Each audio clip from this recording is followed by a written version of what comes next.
Baik, Assalamualaikum warahmatullahi wabarakatuh.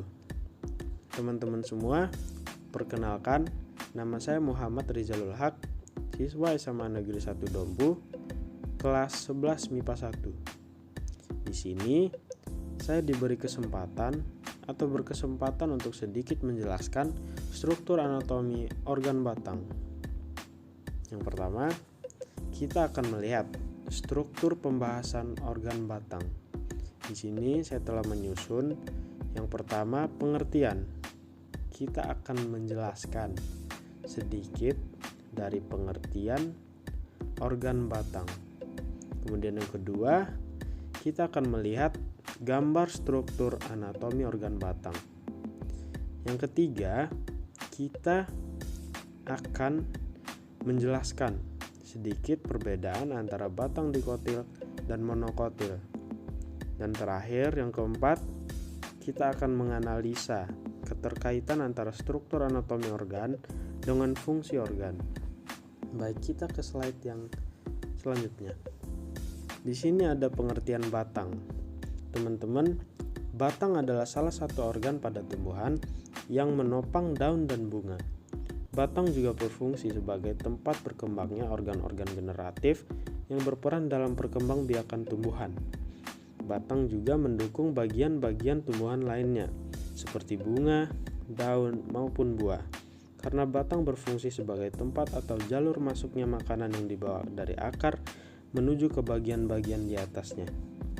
Batang terbagi menjadi dua, yaitu batang dikotil dan batang monokotil. Teman-teman, selanjutnya kita akan melihat gambar dari batang dikotil dan batang monokotil.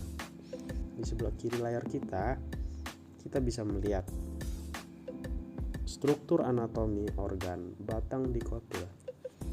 Kemudian di sebelah kanan kita juga bisa melihat struktur anatomi organ batang monokotil. Selanjutnya, di sini kita akan membahas struktur penyusun organ batang. Yang pertama adalah epidermis. Epidermis adalah salah satu penyusun organ batang yang tersusun atas satu lapis sel tanpa ruang antar sel dan dinding luarnya mengalami penebalan dari kutin yang disebut kutikula. Dan pada tumbuhan kayu yang sudah tua terdapat cambium gabus, berfungsi sebagai pelindung dari bahaya kekeringan. Kemudian yang kedua ada korteks. Korteks adalah anggota terluar dari batang atau akar tumbuhan yang dibatasi di anggota luar oleh epidermis dan di anggota dalam oleh endodermis. Korteks tersusun dari jaringan penyokong yang tidak terdiferensiasi dan menyusun jaringan landasan. Kemudian yang ketiga ada endodermis. Batas antara korteks dan stele adalah endodermis.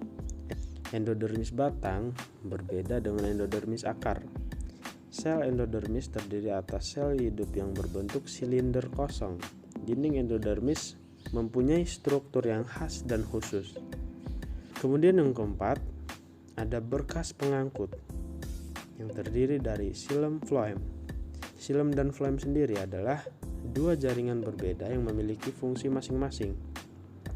Xilem berperan sebagai pengangkut air dan zat hara dari akar menuju daun, sedangkan phloem merupakan jaringan pengangkut untuk menyalurkan hasil fotosintesis ke seluruh bagian tumbuhan.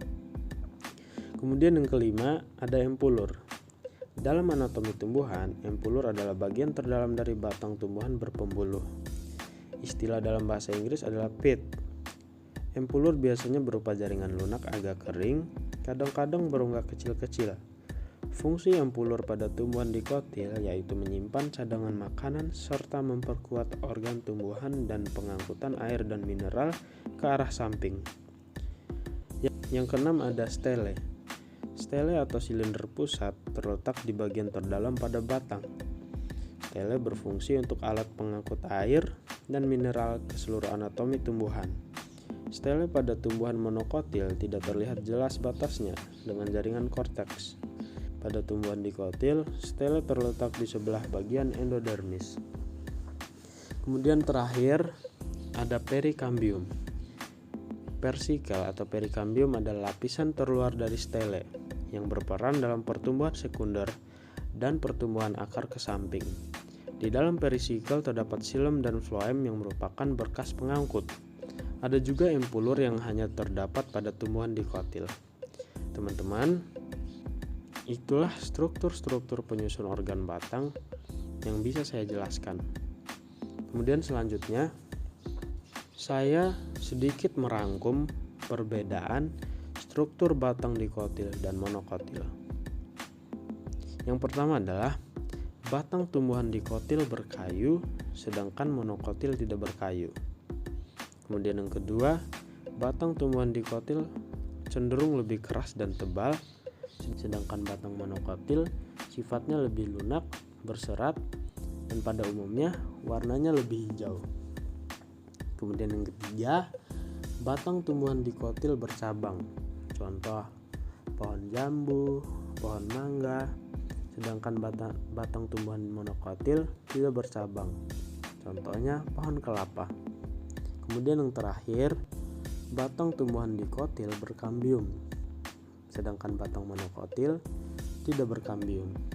Nah teman-teman, untuk perbedaan yang lebih jelas lagi, saya sudah menyediakan tabel yang menjelaskan atau menyebutkan perbedaan antara batang monokotil dan batang dikotil.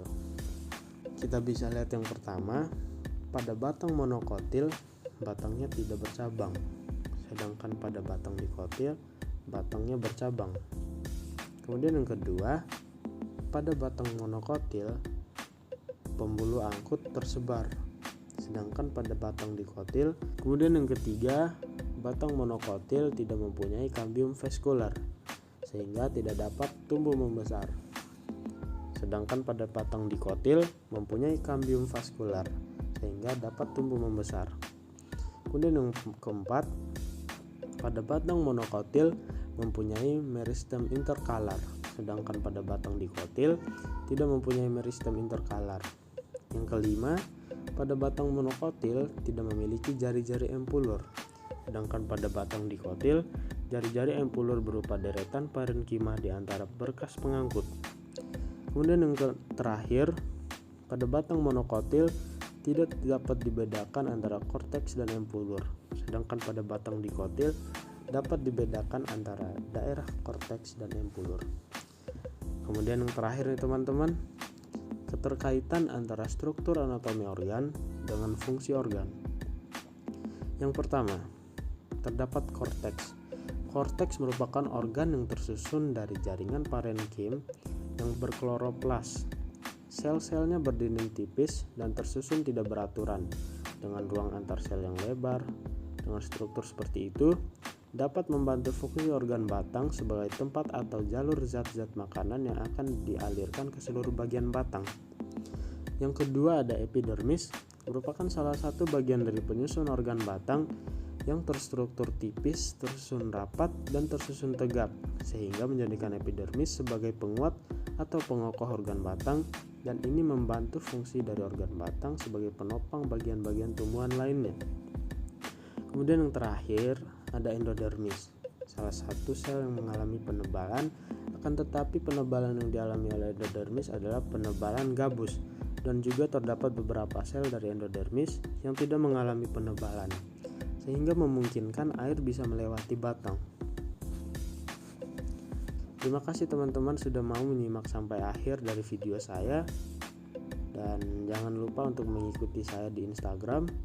Instagram sudah tertera. Segitu saja dari saya. Mohon maaf bila ada kekurangan. Wassalamualaikum warahmatullahi wabarakatuh.